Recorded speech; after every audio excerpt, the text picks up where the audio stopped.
బలము ఇచ్చినాడే శ్రేష్టమైన పునరుత్థాన బలము ఇచ్చినాడే నాకై అతి త్వరలో మహిమతో రానయున్నవాడే నాకై అతి త్వరలో మహిమతో రానయున్నవాడే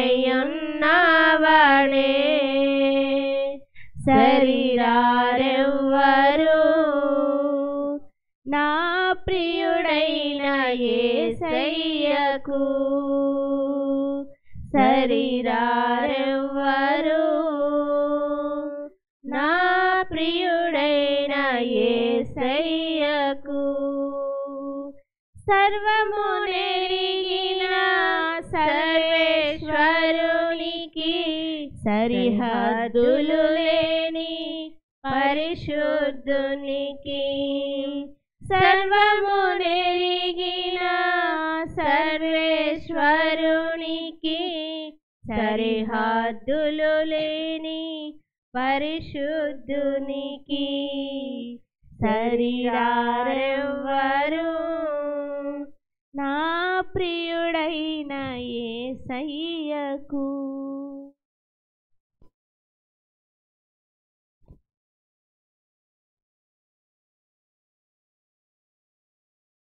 సయ్యానా హృదయ స్పందన నీవే కదా యేసయ్యానా హృదయ స్పందన నీవే కదా విశ్వమంత నీ నామము గణనీయము విశ్వమంత నీ నామము గణనీయము యేసయ్యా నా హృదయ స్పందన నీవే కదా నీవు కనిపించని రోజునా ఒక క్షణమొక యుగముగా మారేని నీవు కనిపించని రోజునా ఒక క్షణమొక యుగముగా మారేని నీవు నడిపించిన రోజునా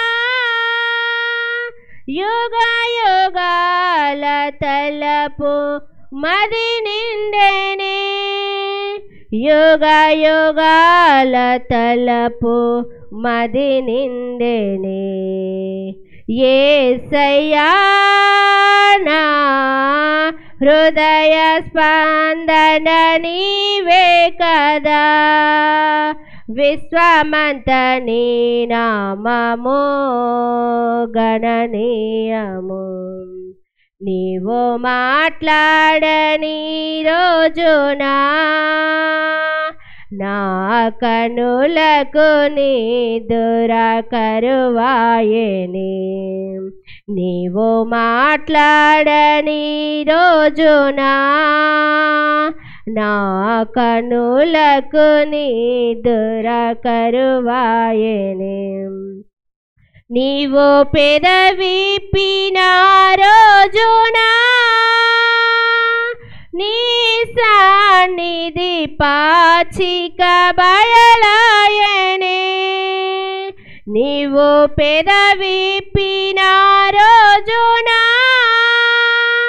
నీ సన్నిధి పాచిక బయలాయెనే నీ సన్నిధి పాచిక బయలాయెనే యేసయ్యా నా హృదయ స్పందన నీవే కదా విశ్వమంత నీ నామము గణనీయము విశ్వమంత నీ నామము గణనీయము నీవు వరునిగా విచేయువేళ నా తలపుల పంట పండునే నీవు వరునిగా విచేయువేళ నా తలపుల పంట పండునే వధువునైనేను నిన్ను చేరగా యుగ యుగాలు నన్నేలు కొందువనే వధువునైనేను నిన్ను చేరగా యుగ యుగాలు నన్నేలు కొందువనే యుగ యుగాలు నన్నేలు కొందువనే యేసయ్యా నా హృదయ స్పందన నీవే కదా విశ్వమంత నీ నామము గణనీయము విశ్వమంత నీ నామము గణనీయము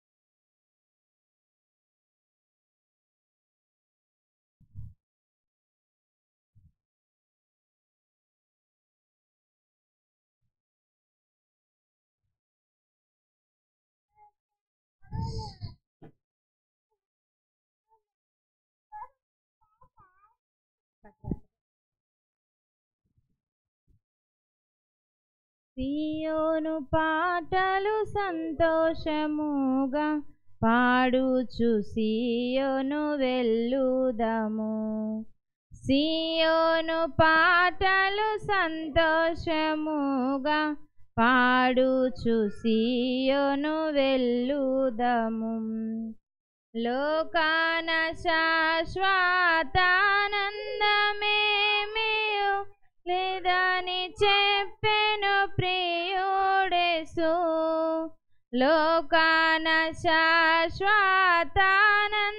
శాశ్వతానందమేమియు లేదని చెప్పెను ప్రియుడేసు పొందవలేని లోకమునందు కొంతకాలమెన్నో శ్రమలు పొందవలేని లోకమునందు కొంతకాలమెన్నో శ్రమలు సియోను సంతోషముగా పాడుచు సియోను వెళ్ళుదము ఐగుప్తును విడచినట్టి మీరు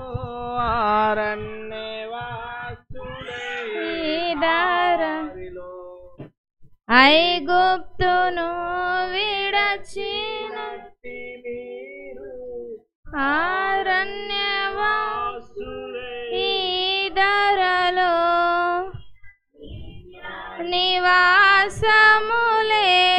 నివాసములేదిలలోన నేత్రాలు కానాను నిత్య నివాసములేదిలలోన నేత్రాలు కానాను పై నిల్పుడి సియోను పాటలు సంతోషముగా పాడుచు సియోను వెళ్ళుదము మారాను పోలిన చేదైన స్థలము ద్వారా పోవలసి మారాను పోలిన చేదైన స్థలములు ద్వారా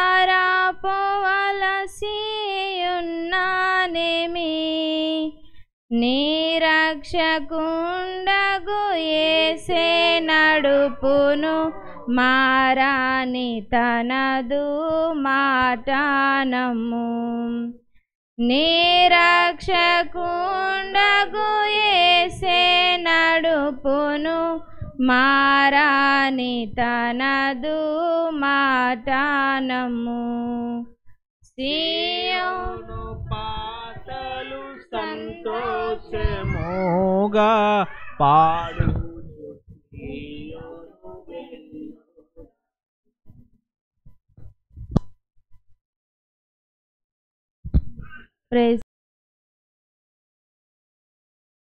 స్తోత్రం చెల్లింతుము, స్తుతి స్తోత్రం చెల్లింతుము.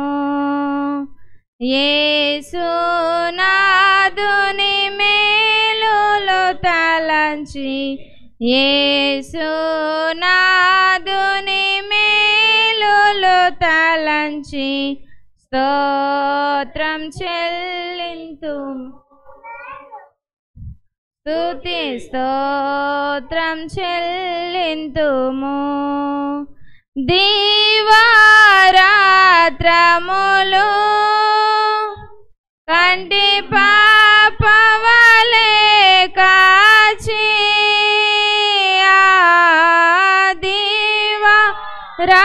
దివారాత్రములు కంటి పాపవలే కాచి, దయగల హస్తముతో బ్రోచి నడిపించితివి. దయగల హస్తముతో బ్రోచి నడిపించితివి. స్తోత్రం చెల్లింతుము, స్తుతి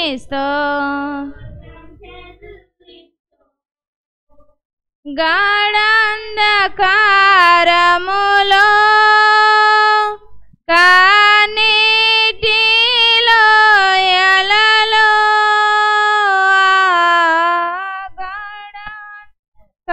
గాఢంధకారములో కన్నీటిలో ఎలలో కృషించి పోనీయక కృపలతో బలపరచితివి. కృషించి పోనీయక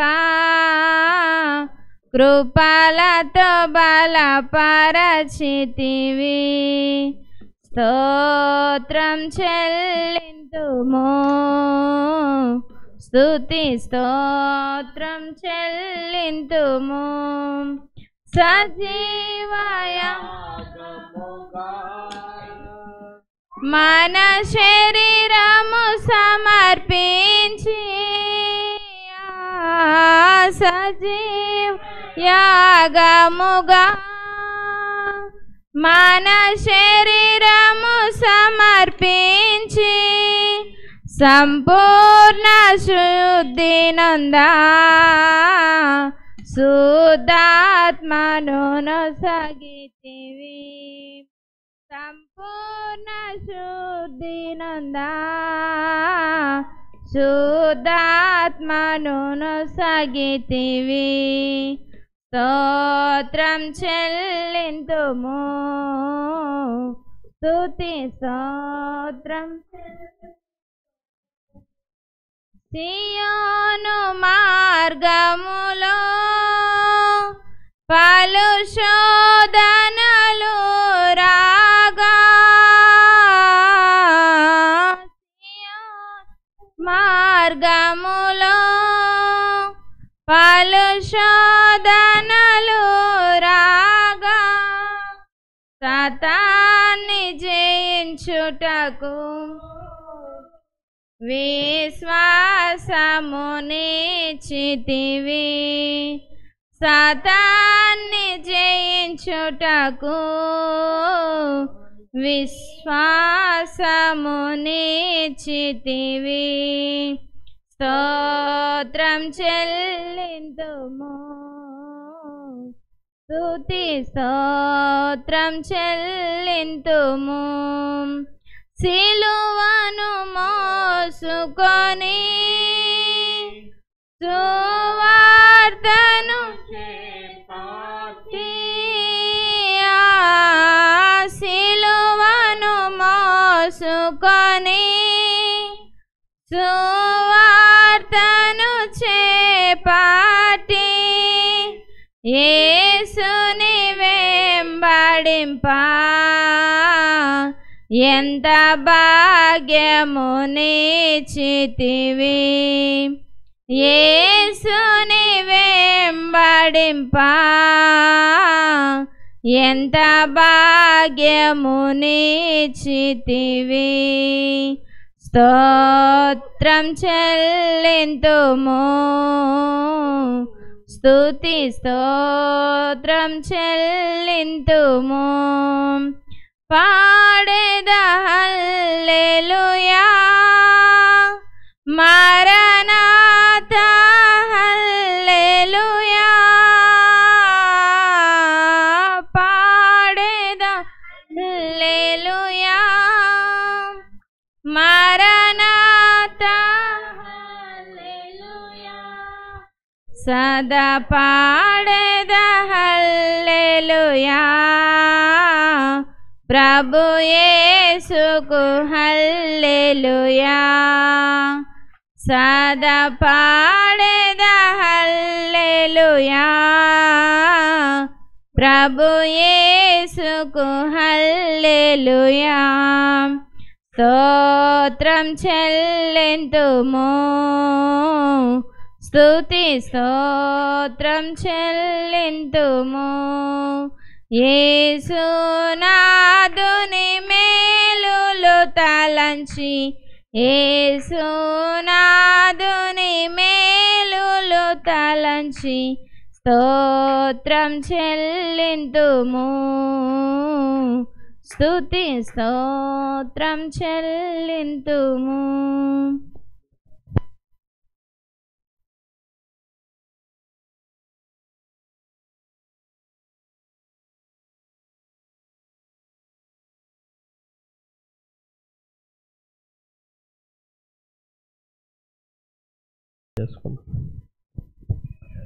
పరిశుద్ధుడా, జీవము గల దేవా, నీతిమంతుడా, నీకు వందనాలు నా తండ్రి.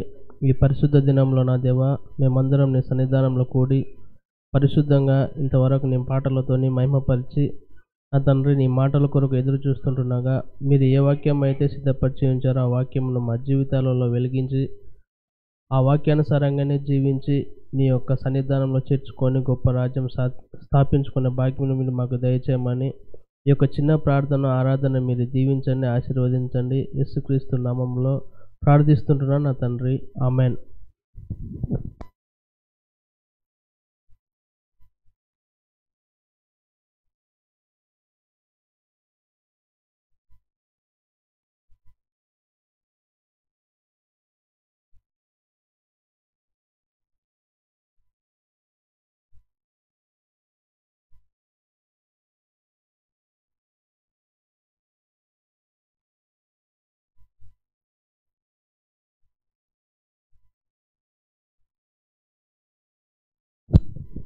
Praise the lord. దేవుని నామానికి మహిమ కలుగును గాక. ఈ సమయంలో మరి యెషయా గ్రంథములో ఉన్నటి మాటలను చదువుకుందాము. యెషయా గ్రంథము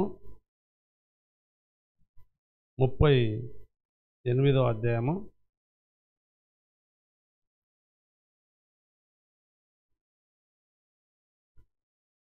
19వ వచనం మాత్రం చదువుకుందాం. సజీవులు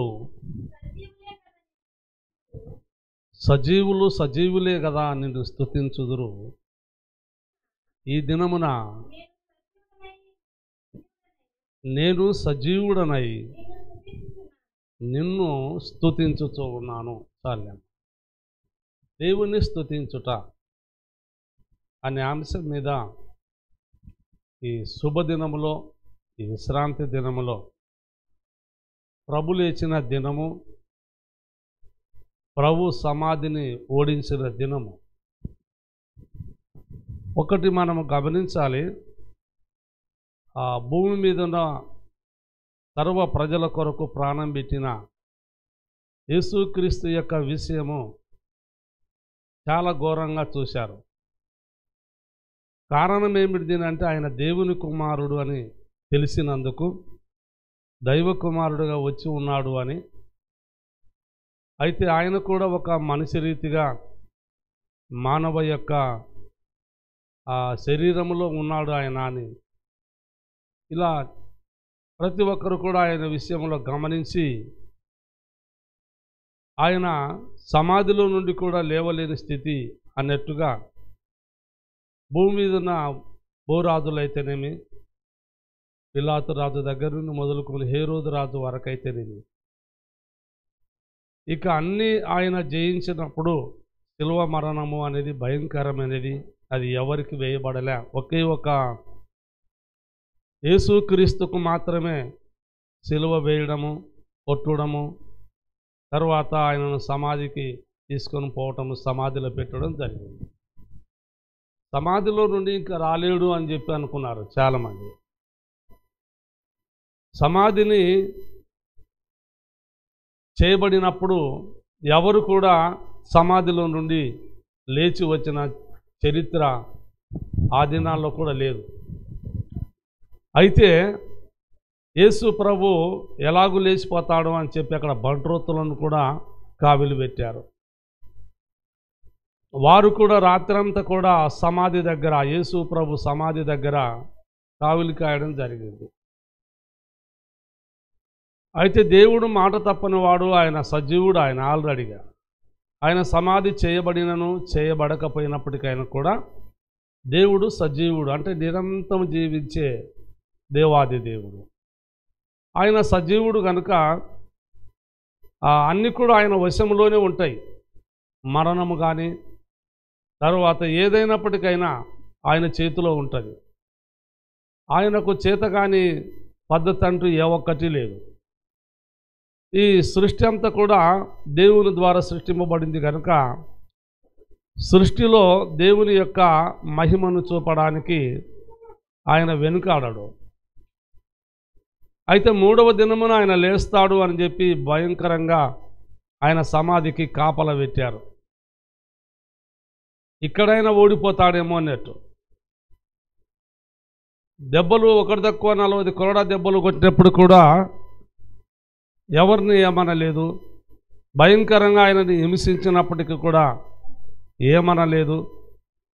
ఇక సమాధిలోకి వెళ్ళాడు. ఇది సామాన్యమైన పని కాదు. అనేకులు సమాధి చేయబడినారు కానీ లేవలేదు కదా అని చెప్పి అనుకున్నారు. కానీ ఆయన మూడవ దినం సజీవుడుగా లేచి వచ్చాడు. అప్పుడు అక్కడ ఉన్న వాళ్ళందరూ కూడా అబద్ధాలు చెప్పారు. ఎవరు వచ్చి ఆయనను ఎత్తుకొని పోయినారు, లేక ఆయన శిష్యులు టైంలో వచ్చి ఆయనను తీసుకుపోయారు అని చెప్పి రకరకాలుగా వాళ్ళు అనడము చెప్పడము. రాజుల నుండి వాళ్ళకు ప్రధానమైన ఆ ఇబ్బంది రాకుండా చూసుకున్నారు వాళ్ళు. ఏది ఎలా ఉన్నప్పటికైనా కూడా వీళ్ళు అబద్ధం ఆడతారు. ఆ దైవ కుమారుడు దైవశక్తితో లేస్తే వీళ్ళు చెప్పేది ఏమిటిది అంటే అక్కడ ఉన్న వాళ్ళు, మేము కాపలా ఉన్నాం కానీ ఆయన శిష్యులు వచ్చారేమో, ఆయనను ఎత్తుకొని పోయారని చెప్పి ఇలా మాట్లాడారు. కానీ దేవుడు అంత బలహీనుడు కాదు. ఇక ఈ మరణ బంధములన్నీ కూడా ఆయన స్వాధీనములో ఉన్నవి. అయితే యేసు ప్రభు అంటాడు, నా ప్రాణం పెట్టుటకును తీసుకున్నటకును నాకు అధికారం కలదు అని చెప్తాడు.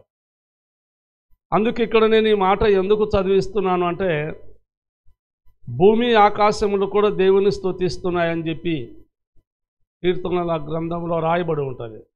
ఆకాశము, భూమి, ఈ సృష్టి కూడా మిగుల సంతోషపడుతుందంట యేసు ప్రభు చేసిన గొప్ప ఘనకార్యములను చూసి. అందుకు దేవుడు సజీవుడు. ఆయన ఆ మరణమును పాతిపెట్టాడు. ఆయన సజీవుడుగా బయటికి వచ్చాడు. ఆయన ఎవరో ఆసరతోనూ లేక ఎవరో సహాయంతోనూ రావాల్సిన అవసరము ఆయనకు లేదు. దేవుడు సజీవుడు. అయితే ఇక్కడ మనం యెషయా గ్రంథంలో ఎందుకు ఈ మాట చదువుకుంటున్నామంటే దేవుడిని స్తుతించడం అన్నా ఆరాధన అన్నా మరి ఇవన్నీ కూడా ఒకటే పదాలు. దేవుణ్ణి ఆరాధిస్తూ ఉంటున్నారు, దేవుని స్తుతిస్తూ ఉంటున్నాను. అంటే దేవుడు చేసిన ప్రతి కార్యము కొరకు, దేవుడు చేసిన ప్రతి త్యాగం కొరకు దేవుడు అందరి మీద విజయం పొందుతాడు. ఆయన ఈ సృష్టి అంతా కూడా ఆయన చేతులతో చేయబడి ఉంది. అందుకు ఆయన సజీవుడు. ఆయనను ఆరాధించేది కూడా ఎవరు అని అంటే సజీవులే కదా దేవుని స్తుతించేది అని ఇక్కడ యెషయా భక్తుడు చెప్పడం జరిగింది. అయితే దేవుని బిడ్డలారా గమనించండి, దేవుని ఆరాధించటానికి లేక స్తుతించటానికి కొన్ని కారణాలు ఉన్నాయి. ఒక విషయాన్ని చూడండి, చదవండి. మత్తయి సువార్తలో, మత్తయి సువార్త 22వ అధ్యాయము 33వ వచనాన్ని చదవండి.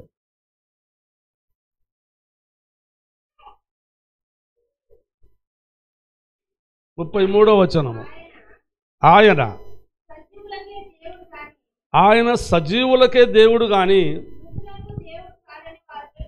మృతులకు దేవుడును కాదు అని వారితో చెప్పాను. చాలేమ్మా, ఇక్కడ మనం చదువుతూ ఉంటున్నాం, ఆయన సజీవులకు దేవుడు, మృతులకు దేవుడు కాదు. మృతువులో ఉన్న వాళ్ళు లేక మరణంలో ఉన్న వాళ్ళు, పాపములో ఉన్న వాళ్ళు, దోషములో ఉన్న వాళ్లకు దేవుడు కాదు. ఆయన సజీవులకు, ఆయన సజీవులకు సజీవుడు ఆయన. అయితే ఇక్కడ చెప్తా ఉంటున్నాడు, ఆయన సజీవులకే దేవుడు కానీ మృతులకు మాత్రం దేవుడు కాదు. ఒకసారి మగ్దలేని మరియమ్మను మనం చూస్తే ఆమె సమాధి దగ్గరికి వెళ్ళి ఆయనను వెతుకుతూ ఉంది. ఎవరో నా ప్రభువుని ఎత్తుకొని పోయారు, ఆయనను నేను స్తుతించాలి, ఆయనను నేను ఆరాధించాలి, ఆయన కొరకు అత్తరు తీసుకొని వచ్చాను, అత్తరు బుడ్డి తీసుకొని వచ్చాను, ఇక నా ప్రభు కంటే విలువైన వాళ్ళు ఎవరూ లేరు అని చెప్పి అక్కడ మరి ఆమె అనేకమైన దుఃఖంతో ఆ సమాధి దగ్గర వెతుకుతూ ఉంది, సమాధిలో చూస్తూ ఉంది, అటు ఇటు చూస్తూ ఉంది, తోటమాలిని అని చెప్పి అడుగుతూ ఉంటా ఉంది. ఇలా జరిగాయన్నీ కూడా. అయితే అక్కడ దేవదూత గారు అన్నారు, మృతులలో ఆయనను ఎందుకు వెతుకుతున్నావు? ఆయన 3వ దినమున లేస్తానని చెప్పి లేచాడు కదా, మరి మీకన్నా ముందుగా ఆయన గలిలయలోకి వెళుతాడనే సంగతి మీరు విన్నారు కదా భూమి మీద ఉన్నప్పుడు. అయినా ఆ మాటలన్నీ కూడా ఎందుకని మీరు గుర్తు చేసుకోనలేదు అని చెప్పి దేవదూత గారు వచ్చి ఆమెతో చెప్పడం జరిగింది. అక్కడ కూడా వాళ్ళు ఏం చెప్తున్నారంటే ఆయన మృతుడు కాదు, ఆయన మృత్యుంజయుడు, ఆయన తిరిగి లేచాడు, ఆయన మీతో ఉన్నప్పుడు అన్నీ చెప్పాడు, అన్ని విషయాలు చెప్పాడు. ఆయన నువ్వెందుకమ్మా ఇంత ఏడుస్తూ ఉన్నావు అని దేవదూత గారు కూడా చెప్పడం జరిగింది. అయితే దేవుని బిడ్డలారా గమనించండి, దేవుడు భూప్రపంచానికి, భూగోళంలో ఉన్న సర్వ ప్రజలకు రక్షణనివ్వటానికి, కృపనివ్వటానికి, నీతిని సమాధానమును ఇవ్వటానికి, పరిశుద్ధతను, ఆయన నిత్యత్వమును ఇవ్వటానికి ఆయన వచ్చాడు. అయితే ఆ విధంగా చేస్తూ ఉన్నాడు యేసు ప్రభు.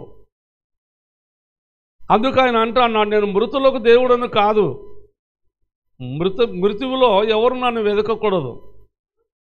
ఈ మగ్దలేని మరియమ్మకు చెప్పింది అదే, ఎందుకమ్మా నువ్వు మృతులలో ఇంకా ఆయనను వెతుకుతా ఉన్నావు? మీతో ఉన్నప్పుడు ఆయన అన్ని విషయాలు చెప్పాడు కదా, మరి మీరు ఇంకా గమనించలేదా, తెలుసుకోలేదా మీరు అని దేవదూత గారు కూడా ఆ మగ్దలేని మరియమ్మతో చెప్పడం జరిగింది. అయితే దేవుని బిడ్డలారా గమనించండి, ఒక మాట చదువుకుందాం. ప్రకటన గ్రంథంలో 11వ అధ్యాయము 17వ వచనంలో ఇలా వ్రాయబడి ఉంది,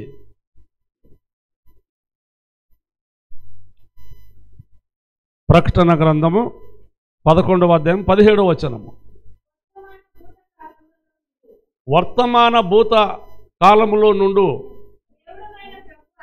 దేవుడవైన ప్రభువా, సర్వాధికారి,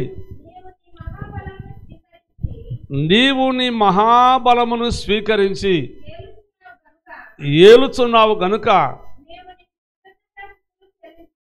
అది కృతజ్ఞతాస్తుతి చెప్పినా దేవుని స్తుతించినట్టు, ఆరాధిస్తున్నారని చెప్పిన కూడా దేవుని స్తుతిస్తూ ఉన్నట్టు, ఆయన మహాబలము గలవాడు అని ఇక్కడ మనం చూస్తూ ఉంటున్నాం.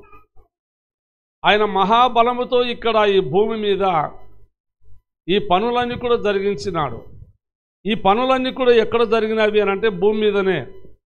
యేసు ప్రభు యొక్క మహాబలము భూలోకములో ఉన్న సర్వరాజులకు కావచ్చు, ప్రజలకు కావచ్చు తెలియదు కనుక ఆయన మహాబలాన్ని చూపించాడు ఆయన. అందుకే మొదట్లో ఈ మాట ఉంటుంది, చదవడమా అదే మాట 17వ వచనంలో, వర్తమాన కాలంలో ఉంటాడు, భూతకాలంలో ఉంటాడు. అటువంటి దేవుడు, దేవుడవైన ప్రభువా, సర్వాధికారి, ఇదిగో ఇలా రాయబడింది, నీవు సర్వాధికారివి అంటే పరలోకమునకు అధికారి, భూలోకమునకు అధికారి, భూప్రజలకు అధికారి, పాతాళమునకు కూడా అధికారి అయిన ఈయన సర్వాధికారి. అయితే నీ మహాబలమును స్వీకరించి నువ్వు గొప్ప గొప్ప పనులు జరిగించినావు. ఇటువంటి గొప్ప మహా పనులు ఎవరు చేయలేరు, నువ్వు మాత్రమే చేయగలవు. నీవు మా ప్రభుడవు, మా రక్షకుడు, మా విమోచకుడు అని ఆయనను స్తుతిస్తూ ఉన్నారు. అంటే వారికి దేవుని గురించి చక్కటి అవగాహన తెలిసింది. వాళ్ళకు దేవుని ఎలా స్తుతించాలి, దేవుని ఎలాగున ఆరాధించాలి, దేవుని ఆరాధించడానికి విధానం ఏమిటిది అనేది వాళ్ళు బాగా తెలుసుకున్నారు. అయితే దేవుని బిడ్డలారా చూడండి, ఆయన సర్వాధికారి, ఆయన గొప్ప అధికారి. ఆయన అధికారము చాలా విలువైనది. ఆయనకున్నంత అధికారము ఎవరికి లేదు. కేవలం ఒక మనుషుల మీదనే కాదు, దయ్యముల మీద కావచ్చు, తరువాత భూమి మీద కావచ్చు, పాతాళం మీద కావచ్చు, పరలోకానికి కావచ్చు. ఈయన అన్నిటికీ అధికారి ఈయన. అయితే ఈయన వలనే కలిగినవన్నీ కూడా, కలిగి ఉన్నది ఏది ఆయన లేకుండా కలగలేదు గనుక ఈయన దేవుడు, ఈయన ప్రభు అయిన దేవుడు, ఈయన మన రక్షకుడు, మన విమోచకుడు, సజీవుడు ఈయన. అందుకు ఆయనను స్తుతిస్తూ ఉన్నారు. నీ మహాబలమును స్వీకరించావు, నువ్వు గొప్ప బలం గలవాడవు, శక్తిమంతుడవు. నీవు శిలువ మరణమును జయించాలంటే సామాన్యం కాదు, కొరడా దెబ్బలను భరించాలంటే సామాన్యం కాదు. ఈ భూ ప్రజలు అందరూ కూడా ఆయనను భయంకరంగా ముప్పు తిప్పలు పెట్టినప్పటికీ ఆయన చేయవలసింది ఏదో చేశాడు. ఆయన మానవులకు మేలు చేశాడు కానీ కీడు చేయలేదు ఆయన. ఓసారి ఈ మాట కూడా చదివితే ఇలా రాయబడి ఉంటుంది. ప్రకటన గ్రంథములో 4వ అధ్యాయము 4వ వచనములో ఇలా రాయబడి ఉంది,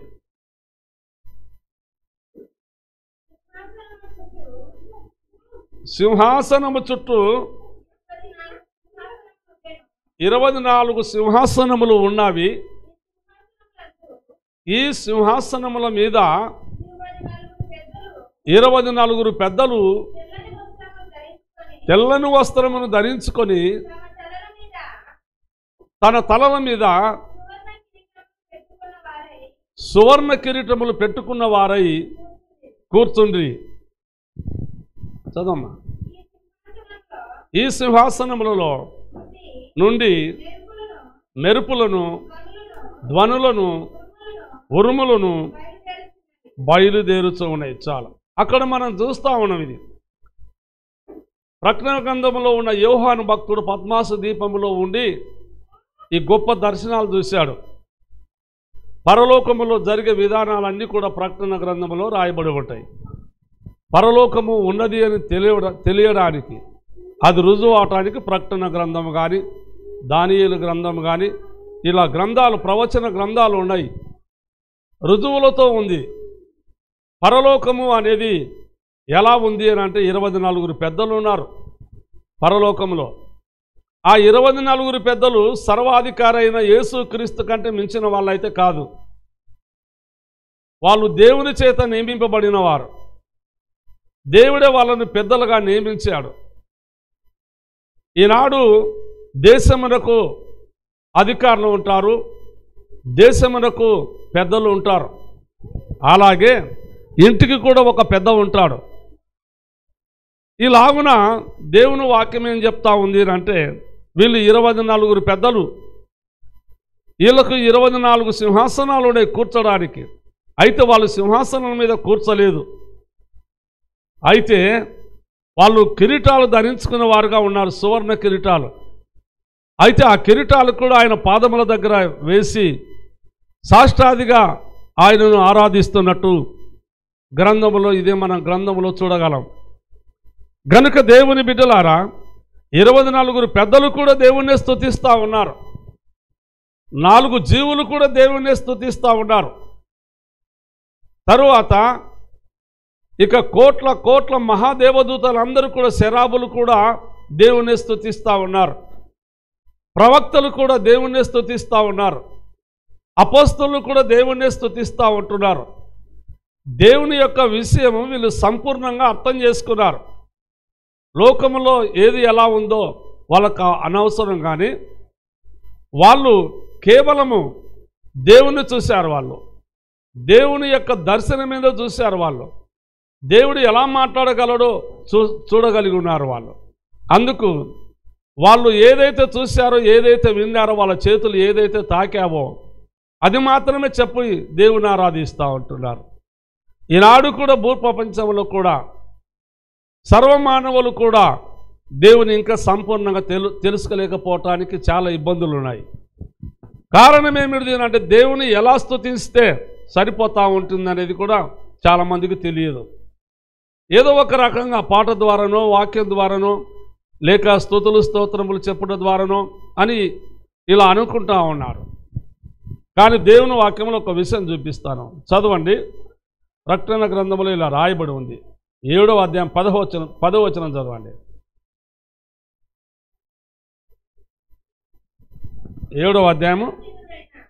సింహాసనాసీనుడైన మా దేవునికి, గొర్రెపిల్లకును, మా రక్షణకు స్తోత్రమని మహాశబ్దంతో వెలుగెత్తి చెప్పిరి. చాలమ్మా. ఇక్కడ దేవదూతలు కావచ్చు, 24 పెద్దలు కావచ్చు, 4 జీవులు కావచ్చు, వాళ్ళు అంటున్నారు దేవునికి ఒక సింహాసనం ఉంది. ఈ సింహాసనం ఉండేది ఎవరికి తెలియదు. కానీ ప్రకటన గ్రంథంలో రాయబడిన యోహాను భక్తుడు చూశాడు. అక్కడ జరిగే విధానం అంతా కూడా దేవుడే వ్రాపించాడు. పరలోకాన్ని చూపించాడు, దేవదూతలను చూపించాడు, 24 పెద్దలను చూపించాడు, తరువాత ఆ 4 జీవులను చూపించాడు. ఆ సింహాసనం మీద ఎవరు కూర్చున్నారు అని అంటే ఆయననే కూర్చున్నారు. ఆయన మహా ఉర్దులాగా ఉన్నాడు. ఆయన మహా గొప్ప స్వరం గల దేవుడై ఉంటున్నాడు. ఆయన దహించి అగ్ని అయి ఉంటున్నాడు అని ఈ ప్రకటన గ్రంథము అన్ని గ్రంథాలకు గొప్ప ఆధారం. గనుక దేవుని బిడ్డలారా, సింహాసనాసీనుడు ఆయన. ఆయనకు సింహాసనం ఎవరో వేయలేదు, కానీ సింహాసనమును కూడా అధికారి ఆయన. అక్కడున్న సమస్తమునకు అధికారే. వాళ్ళు ఏ విధంగా దేవుణ్ణి ఆరాధిస్తూ ఉన్నారు, దేవుని స్తుతిస్తున్నారు అని అంటే, ఓ ప్రజలను జ్ఞాపకం చేసుకోలేదు, తర్వాత ఒక రాజులను జ్ఞాపకం చేసుకోలేదు. ఆయన సింహాసనాసీనుడు అని చెప్తా ఉన్నారు. చదవమ్మా మాటను. సింహాసనాసీనుడైనా, అదిగో వాళ్ళు ఏమంటున్నారు అంటే, ఆయన ఎవరో కాదు మా దేవుడు అని బాగా తెలుసుకున్నారు వాళ్ళు.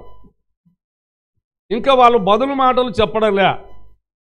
ఆయన ఎవరో కాదు. భూమి లేనప్పుడు కానీ, ఆకాశం లేనప్పుడు కానీ, పాతాళం లేనప్పుడు, మానవుడు లేనప్పుడు, ఈ మానవ జన్మనే లేనప్పుడు, ఈ సృష్టి లేనప్పుడు ఆయన ఎవరు అని అంటే ఆయన మా దేవుడు అని తెలుసుకున్నారు వీళ్ళు. గనుక దేవుని బిడ్డలారా, ఈయన ఎప్పుడున్న మనకు దేవుడు అని అంటే, మనము పుట్టక మునిపే భూమి ఆకాశములు లేనప్పుడే ఈయన మనకు దేవుడై ఉన్నాడు అని దైవ గ్రంథము సెలవిస్తూ ఉంటుంది.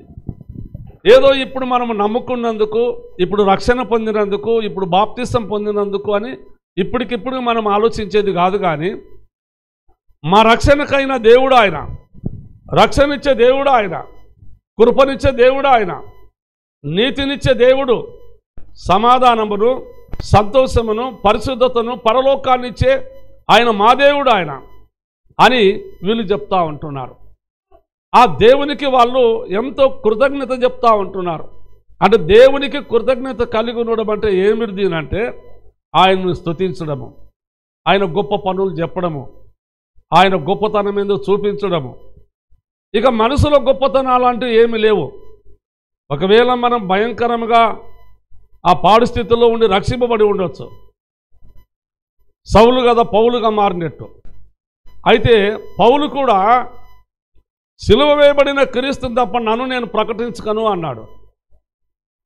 అయితే ఆయన ఎంత ఘోరమైన స్థితిలో ఉన్నప్పటికైనా కూడా ఒక విధంగా చెప్పాలంటే ఆయన పాపి కాదు, ధర్మశాస్త్రములో గొప్ప నీతి కలిగి ఉన్నాడు ఆయన. కానీ అక్కడి నుండి ఆయన తెలుసుకొని యేసు ప్రభులో పట్టబడినది మొదలుకొని ఆయన అంటాడు, సిలువ వేయబడిన యేసు క్రీస్తుని తప్ప ఆయన నా దేవుడు అని తెలుసుకున్న కనుక ఆయనను తప్ప నేను దేన్ని కూడా పలకను అని చెప్పి ఆయన వాగ్దానం చేశాడు ఆయన. అందుకు దేవుని జీవితాంతం కూడా హతసాక్షి అయిపోయేంత వరకు కూడా దేవుని స్తుతించాడు ఆయన. ఇప్పుడు కూడా ఆయన దేవుని స్తుతిస్తూ ఉంటున్నాడు.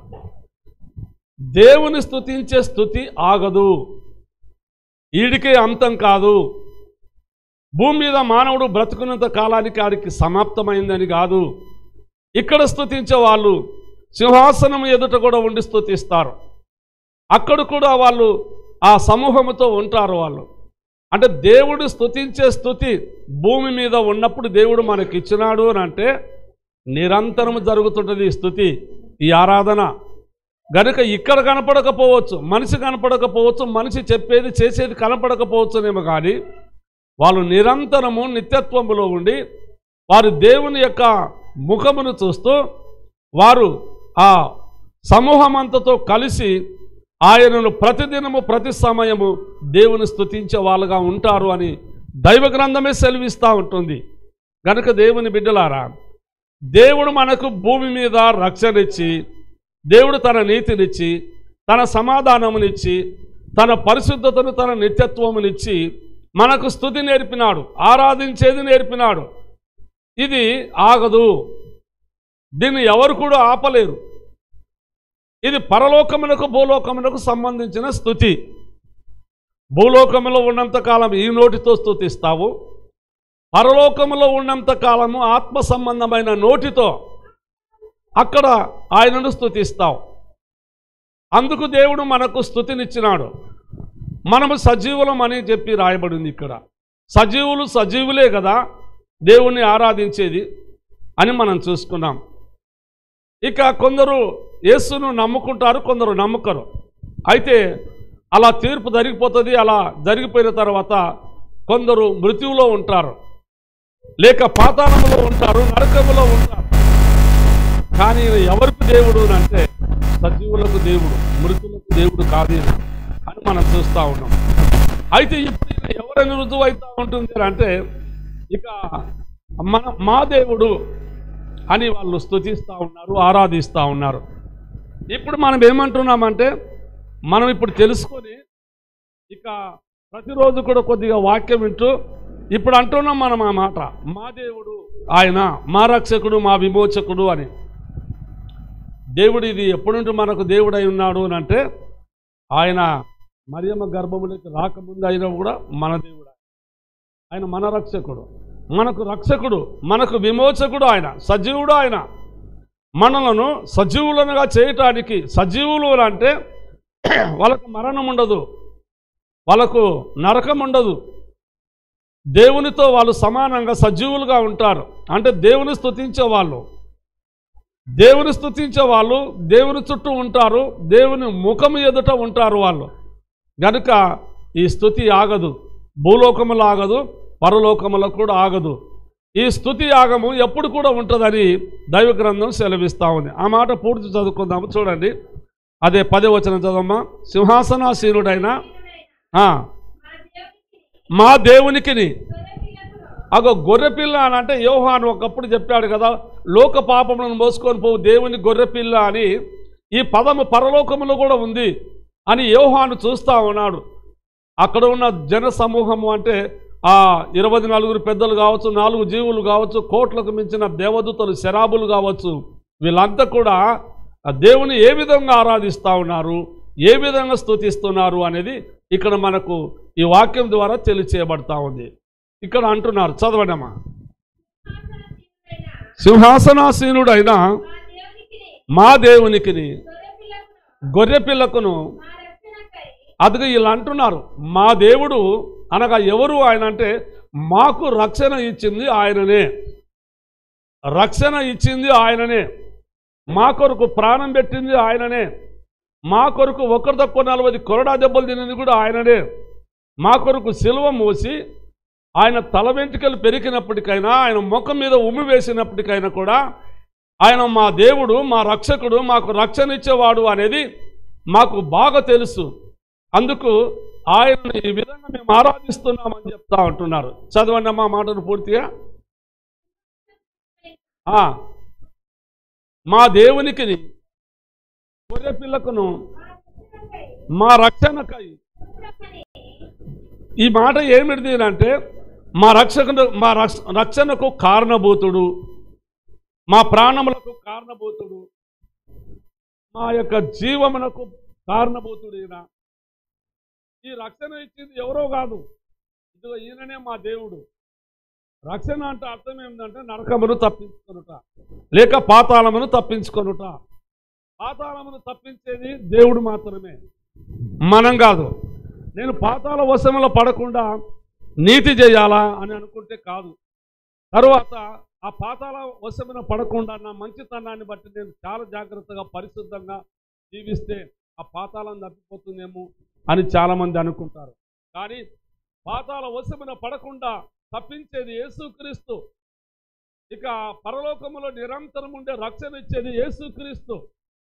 నువ్వు పాతాళమునకు యోగ్యుడు కాదు, పాతాళమునకు పోవాల్సిన అవసరం లేదు అని దేవుడు మనల్ని సజీవులుగా చేశాడు. ఇక సజీవులు దేవుని స్తుతించేవారు, దేవుని ఆరాధించేవారు, దేవుని ఘనపరిచేవారు, దేవుని ప్రకటించేవారు, దేవుని యొక్క గొప్పతనం చెప్పేవారు అని ఇక్కడనే మనం చూస్తూ ఉంటున్నాం. ఇంకొక మాట చదివితే ఇలా రాయబడి ఉంటుంది చూడండి. అపోస్తల కార్యములో 2వ అధ్యాయం 42వ వచనం చదవండి.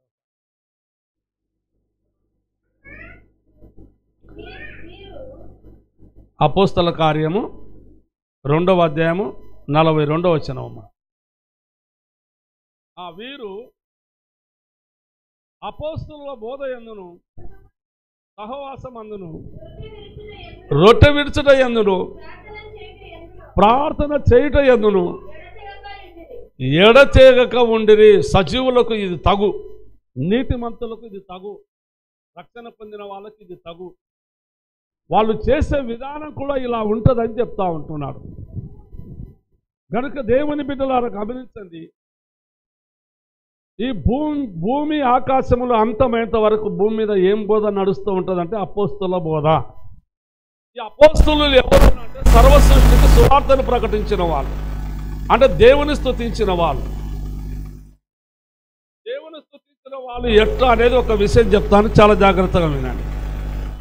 చాలామంది ఇలా సంతోషపడుతుంటారు, మంచిదే, అది తప్పని చెప్పడం లేదు. కానీ పాడుతూ సంతోషిస్తారు, ఓ పాట రాస్తే సంతోషిస్తారు, లేక ఒక కవితని ఇలాగ రాసి నా ప్రభువును నీకు వర్ణించి నేను పాడుతూ ఉన్నాను అంటే ఎంతో గొప్ప కదా అని చెప్పి అనుకుంటూ ఉంటారు. ఇది నేను దేవుని స్తుతించినట్టే కదా అని చెప్పి అనుకుంటారు, మంచిదే.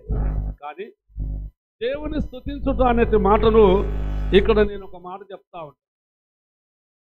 దేవుణ్ణి స్తుతించడానికి కారణం ఏమిటి అంటే, ఇప్పుడు పౌలు ఉన్నాడు.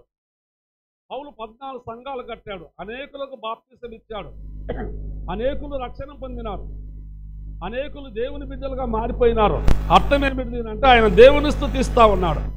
ఒక్కొక్క ఆత్మ రక్షింపబడుతూ ఉందంటే దేవుని స్తుతించుట. అది తర్వాత ఒక భయంకరమైన వ్యక్తి, పాపి కావచ్చు, తాగుబోతుడు కావచ్చు, వ్యభిచారి కావచ్చు, కూలికోరు కావచ్చు, ఈ లోకంలో ఎటువంటి మనిషి అయినా కావచ్చు, ఆ మనిషి యేసు ప్రభులోకి వచ్చినాడు అంటే, రక్షణలోకి వచ్చినాడు అంటే ఆ వ్యక్తి దేవుని స్తుతించినాడు అని అర్థం అన్నమాట. దీనికి ఇదే అర్థము. కనుక దేవుని బిడ్డలారా, ఇక నువ్వు పాడదాని గురించే లేక ఏదో రాసేదాని గురించే అది అంత ప్రాముఖ్యం కాదు. కానీ ప్రాముఖ్యం ఏమిటి అంటే దేవుని వాక్యం చెప్తుంది, 100 మందిలో ఒక పాపి మారు మనసు పొందితే, అంటే రక్షణ పొందితే, పరలోకములో ఉన్న దేవదూతలు ఆనందిస్తారంట. పరలోకమే ఆనందిస్తుందంట. అంటే ఒక్క మనిషి ఒక్క పాపిని యేసు ప్రభు వైపు మలుపుతే ఆ మనిషి అంట దేవుని స్తుతిస్తున్నాడు అని, దేవుణ్ణి ఆరాధిస్తున్నాడు అని, దేవునికి కృతజ్ఞత కలిగి ఆ పని చేస్తున్నాడు అని. స్తుతించుట అనే మాటకు అర్థం ఏమిటి అంటే, పాపులు పరిశుద్ధులుగా తీర్చబడుతున్నారు.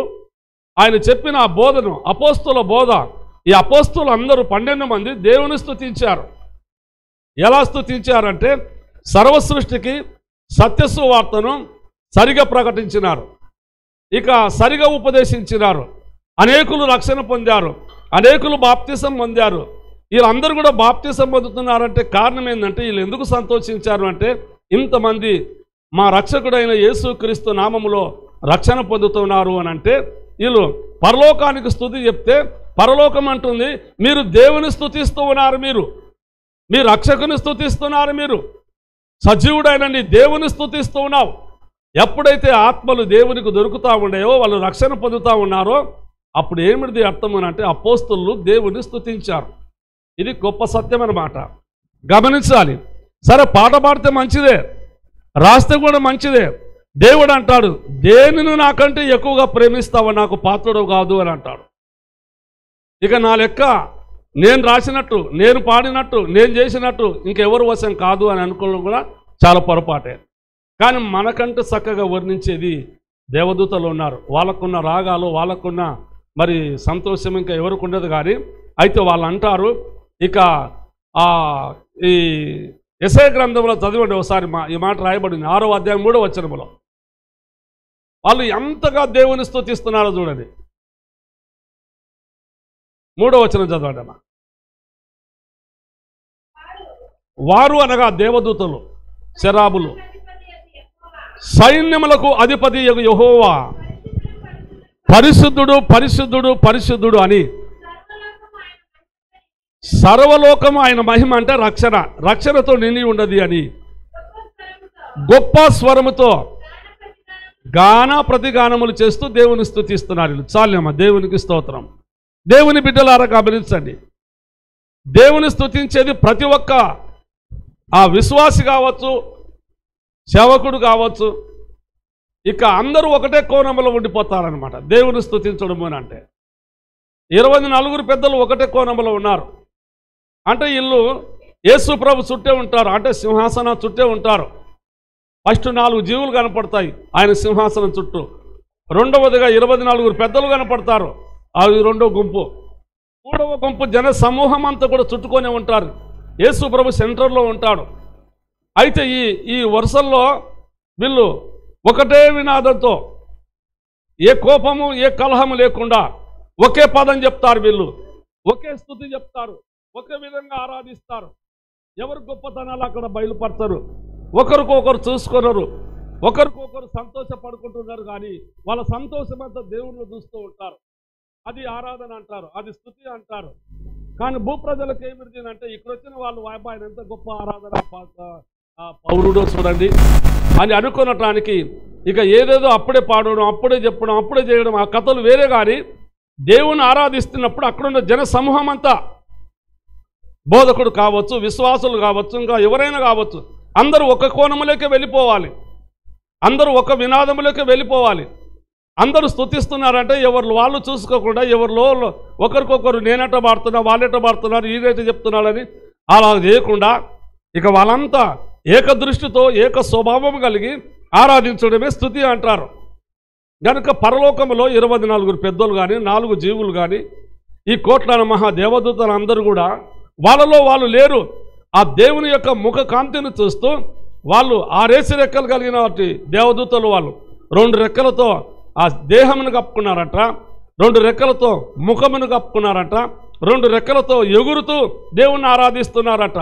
ఇక అదే విధముగా ఈ 3 గుంపుల్లో ఇక ప్రవక్తలు కావచ్చు, అపోస్తులు కావచ్చు, వీళ్ళందరూ కూడా అలాగే స్తుతిస్తూ ఉంటారు. మళ్ళీ వీళ్ళు ప్రవక్తలు ఒక రకంగా, అపోస్తులు ఒక రకంగా అని మాత్రం కాదు. అందరూ కూడా ఒకే నాదములోకి వెళ్ళిపోతారు, ఒకే గుణములోకి వెళ్ళిపోతారు, ఒకే మనసులోకి వెళ్ళిపోతారు. ఇక ఒకటే ఆయన ముఖమును చూస్తూ ఉంటారు, ఆయననే ఆరాధిస్తూ ఉంటారు. అది పరలోకములో ఎంత గ్యారంటీ, భూలోకంలో కూడా అంతే గ్యారంటీ, తేడాలు ఉండవు. అందుకు ఇక్కడ ఉన్న గొప్ప ఒక సంఘము 100 మంది కావచ్చు, ఇంకా 2000 మంది కావచ్చు, అందరూ ఏమైపోవాలంటే ఒకే గుణములోకి వెళ్ళిపోవాలి, ఆ ఆరాధనలోకి వెళ్ళిపోవాలి. ఆ దేవుని ముఖం చూస్తూ నీ పట్ల దేవుడు ఎంత గొప్ప మేలులు చేసి నీకు రక్షణ ఇచ్చాడో, ఆయన ఎప్పుడు నిన్ను ప్రభావిన్నాడు అనేది కనకాలి. ఇంకొక మాట కూడా చదవండి, ఇలా రాయబడి ఉంది. చివరిగా ఈ మాట చదువుకుందాం. కీర్తనలలో ఇలా రాయబడింది, 103వ కీర్తన మొదటి 2 వచనాలు చదవండి. నా ప్రాణమా, ఇక వీణ కూడా ఏమంటున్నాడు అంటే, నా ప్రాణమా యెహోవాను మాత్రమే సన్నతించు, నా అంతరంగనున్న సమస్తమా ఆయన పరిశుద్ధ నామమును సన్నతించుము. నా ప్రాణమా యెహోవాను సన్నతించుము, ఆయన చేసిన గొప్ప మేలులు, ఉపకారములు అంటే గొప్ప మేలులలో ఒక్కటి కూడా చూడండి. ఈయనకు కూడా అర్థమైపోయింది దేవుణ్ణి ఆరాధించే విధానము, దేవుని స్తుతించే విధానము, దేవునికి కృతజ్ఞత చెప్పే ఆ స్థితి ఈయనకు బాగా తెలిసింది. ఈయనలో ఈయన లేడు, కానీ దేవునిలో ఐక్యమైపోయాడు, దేవునితో ఏకమైపోయాడు, దేవుని మనసుతో, దేవుని ఆలోచనతో, దేవుని యొక్క తలంపులతో, ఆయన ప్రణాళికలో ఏకమైపోయి ఉన్నాడు. ప్రాణాన్ని ప్రక్కకోనియకుంటున్నాడు. ఈనాడు అనేకులు ప్రార్థనలు కూర్చొని ఉంటారు, కానీ వాళ్ళ ప్రాణాలు, వాళ్ళ ఆలోచనలు ఎంత దూరం పోయి వస్తున్నాయో ఎన్నికి ముందరికి తెలియకుండా ఉంటుంది.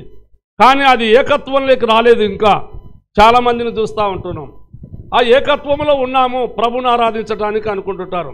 కొందరు నిద్రలో ఉంటారు, కొందరు ఆలోచనలో ఉంటారు, కొందరు రకరకాల ఇబ్బందుల్లో ఉంటారు, కానీ వారి ఆత్మకు శాంతి సమాధానం అనేది లేకుండా చేస్తూ ఉంటారు.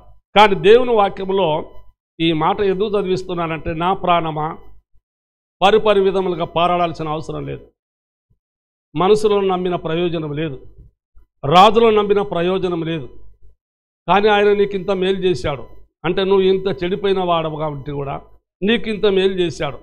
ఆయన మేలు మరచడం ఎంత పాపము, ఆయన చేసిన విధానము మరచడం భయంకరమైన పాపం, గమనించాలి. అందుకు అది చెప్తా ఉన్నాడు. ఆయన చేసిన మేలుల్లో, ఆయన చేసిన ఉపకారంలో ఒక్కడైనా మరవాకు. ఆ మేలును మరవద్దు నువ్వు. ఆయన చేసిన మేలులు ఏదో పోతున్న ఒక మనిషి దానం చేసినట్టు కాదు ఆయన చేసిన మేలులు. ఆయన చేసిన మేలు ఏందో తెలుసు నా దేవుని బిడ్డలారా, నరకమును తప్పించాడు. ఏ విలువ లేని నిన్ను తనతో పాటు తన సింహాసనం మీద ఆయన ఎలా గుర్తున్నాడో నిన్ను కూడా అలా గుర్తుపెట్టుకున్నాడు. ఇంత గొప్ప మేలు ఎవరు చేయలేరు, ఇంత గొప్ప సహాయం ఎవరు చేయలేరు. ఆయన చెప్తా ఉన్నాడు, ఆయన చేసిన ఉపకారాల్లో దేనిని మరవకాకు అలాంటి చెప్తూ కింది మాటలు ఇట్లా అంటున్నాడు, చదవమ్మా. ఆయన ఈ మాట ఎందుకు అంటున్నాడు అంటే చాలా జాగ్రత్తగా గమనించాలి. విశ్వాసులు కానీ సేవకులమైన మనం కానీ గమనించే మాట్లాడాలి. దోషాలు ఎన్నున్నాయో అవి చెప్పడానికి ఇప్పుడు అవకాశం కాదు. నీ దోషములన్నీ ఆయన క్షమించినాడు అంటే, ఆయన క్షమించే దేవుడు, దోషాలు లేకుండా చేసే దేవుడు, మనలను దేవుని స్తుతించే వాళ్ళనుగా తయారు చేసే దేవుడు, సజీవులనుగా తయారు చేసే దేవుడు వీరనే. దోషాలు తొలగించేవాడు ఎవరు అంటే, దోషాలు లేనివాడు, పాపము లేనివాడు, కపటము లేనివాడు వీణ. గనుక ఈ దోషాలు, నాలో ఉన్న దోషాలన్నీ కూడా తీసివేయటకు ఆయన పాత్రుడు, యోగ్యుడు, ఆయన పరిశుద్ధుడు. ఆయన గనుక ఎన్ని ఉన్నాయో అవన్నీ లేకుండా చేసింది వీరనే అని చెప్పి చూపిస్తున్నాడు ఆయన.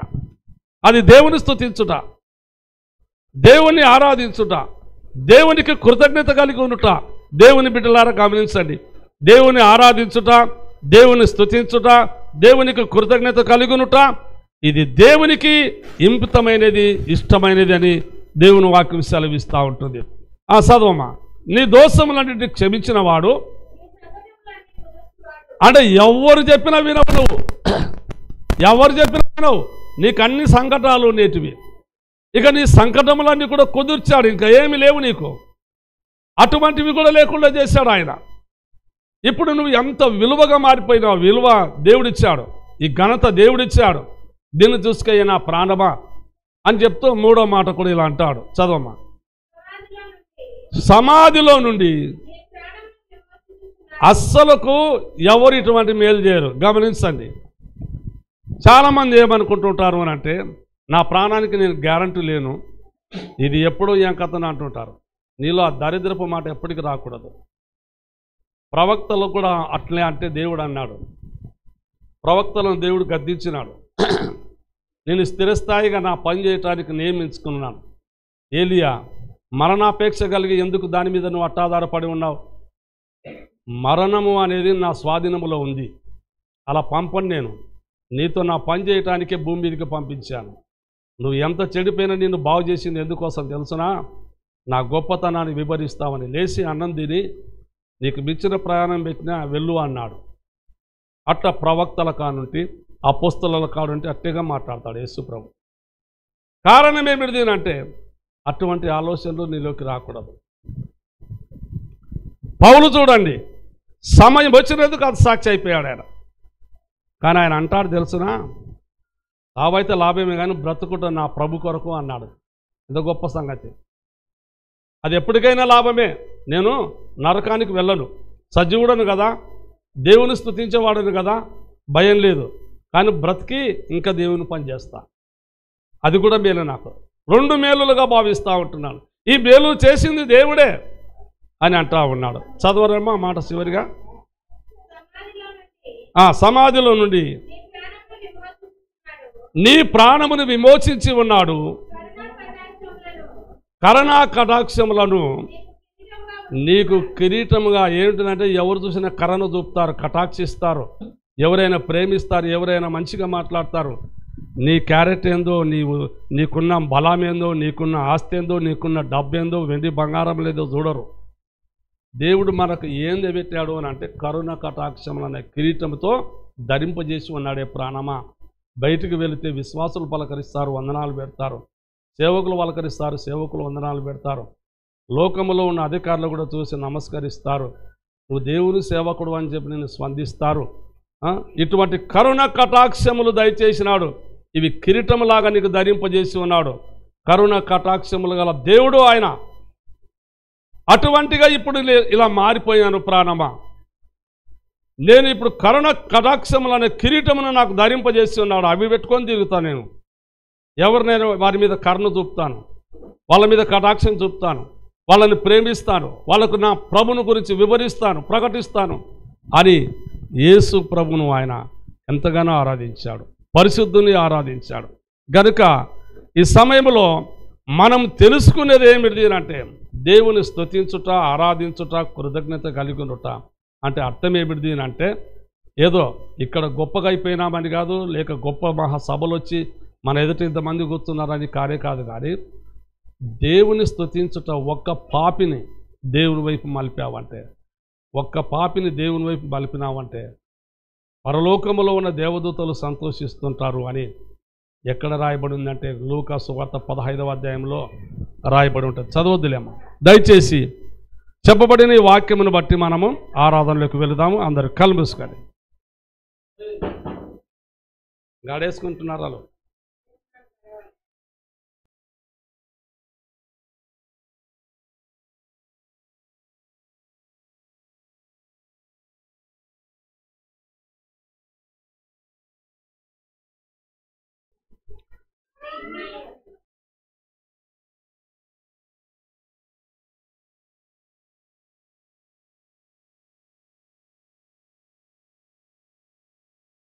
మూసుకున్నామా.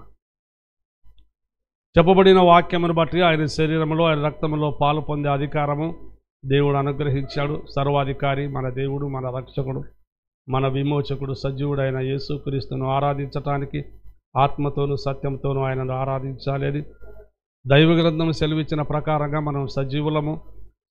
సజీవులే కదా ఆయనను ఆరాధించేది, లేక ఆయనను స్తుతించేది, ఆయనకు కృతజ్ఞతాస్తుతులు చెప్పేది అని దేవుని వాక్యం చెప్పినట్టుగా మనము చేయటానికి సిద్ధపాటు కలిగి ఉందాం. అందరూ కూడా తలలోంచి కన్ను మూసుకోండి. నేను మీకు అప్పగించిన దానిని ప్రభువులను పొంది తిని ప్రభు అయిన యేసు తాను అప్పగింపబడిన రాత్రి ఒక రొట్టెను ఎత్తుకొని కృతజ్ఞతాస్తుతులు చెల్లించి దానిని విరిచి, ఇది మీ కొరకైనా నా శరీరము నన్ను జ్ఞాపకం చేసుకున్నట్టుకై దీనిని చేయడని ప్రభు చెప్పాను. ఆరాధించుకుందాం. అందరు కళ్ళు మూసుకోండి. ప్రభువానికి స్తోత్రాలు. మహోన్నతుడా, మహాపరిశుద్ధుడా, మహాగణుడా నీకు స్తోత్రాలు. నీ కుమారుడైన యేసుక్రీస్తు దివ్య నామమున నిన్ను స్తుతిస్తూ ఉన్నాం. సజీవులే కదా నిన్ను ఆరాధించేది. ఈ దినమున నేను సజీవుడనై ఆయనను ఆరాధిస్తూ ఉంటున్నానని చెప్పి యెషయా గ్రంథములో రాయబడి ఉన్నది. మేము కూడా సజీవులం ప్రభువా. నువ్వు సజీవుడవు. జగతి పునాది వేయబడక ముందు కూడా నువ్వు సజీవుడు, మా దేవుడు, మా రక్షకుడు, మా విమోచకుడు. ఆయన 24 పెద్దలు, 4 జీవులు, కోటాను మహాదేవదూతలు, ప్రవక్తలు, అపోస్తులు అదే ఒకే వినాదంతో నిన్ను స్తుతించారు. మేము కూడా అలా స్తుతిస్తున్నాం. ప్రభువా, నీ వంటి వారు లేరు. నీవు నాయన నరకమును తప్పించినావు, పాతాళమును తప్పించినావు. ఆ నిత్య నరకాగ్ని గుండమున పడకుండా మమ్మల్ని నీతో పాటు నిరంతరం ఉంచుకోవటానికి మమ్మల్ని ఏర్పాటు చేసినావు. ఇంత గొప్ప మంచి స్థితి, మంచి రక్షణ మాకు అనుగ్రహించినందుకు, నీ శరీరంలో నీ రక్తంలో పాలు పొంది గొప్ప ధన్యత మాకు ఇచ్చిన అందుకు నీకు స్తోత్రాలు. ఎందుకంటే సమాధిని ఓడించినావు, మరణమును పాతిపెట్టి ఉన్నావు. మరణమా నీ విజయం ఎక్కడా, మరణమా నీ ముళ్ళు ఎక్కడా అని మరణమును భయపించింది నువ్వే, జీవమిచ్చింది నువ్వే. సజీవులుగా మమ్మల్ని తయారు చేసి నిన్ను స్తుతించే ఈ గొప్ప ధన్యత, నిన్ను ఆరాధించే ఈ గొప్ప ధన్యత మా అందరికీ అనుగ్రహించినందుకు నజరేయుడు పునరుత్థానుడైన యేసుక్రీస్తు దివ్యనామమున అడిగి ఆరాధిస్తున్న మా పరమ తండ్రి. ఆమెన్.